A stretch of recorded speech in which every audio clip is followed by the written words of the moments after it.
பானு, கடலூர் நாடாளுமன்ற தொகுதிக்கான பொதுத் தேர்தல் அடுத்த மாதம் 19ஆம் தேதி நடைபெறும் நிலையில், கடலூர் மாவட்டத்தில் உள்ள 9 சட்டமன்ற தொகுதிக்கான வாக்குப்பதிவு தற்பொழுது மாவட்ட ஆட்சியர் அலுவலகத்திலிருந்து கொண்டு செல்லப்படுகிறது. குறிப்பாக சொல்லப்போனால், கடலூர் மாவட்டத்தை பொறுத்தவரை கடலூர், குறிஞ்சிப்பாடி, விருதாச்சலம், திட்டக்குடி, நெய்வேலி, பண்ருட்டி, காட்டுமன்னார் கோயில், சிதம்பரம் உள்ளிட்ட 9 சட்டமன்ற தொகுதிக்கான வாக்குப்பதிவு தற்பொழுது கொண்டு செல்லப்பட்டிருக்கிறது. குறிப்பாக கடலூர் மாவட்டத்தை பொறுத்தவரை மொத்தம் 2302 வாக்குச்சாவடிகள் உள்ளன.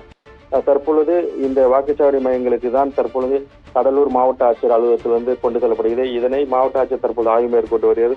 குறிப்பாக சொல்ல போனால், இந்த பொது தேர்தலுக்காக கடலூர் மாவட்டத்தை பொறுத்தவரையில் ஏறத்தாழ 16,500 வருவாய்த்துறை மற்றும் பிறத்துறை அதிகாரிகளும் 2,700 காவல்துறை அதிகாரிகள் உள்ளிட்ட 19,000 பேர் அதாவது பணியமர்த்தப்பட்டிருக்கிறார்கள் பானு.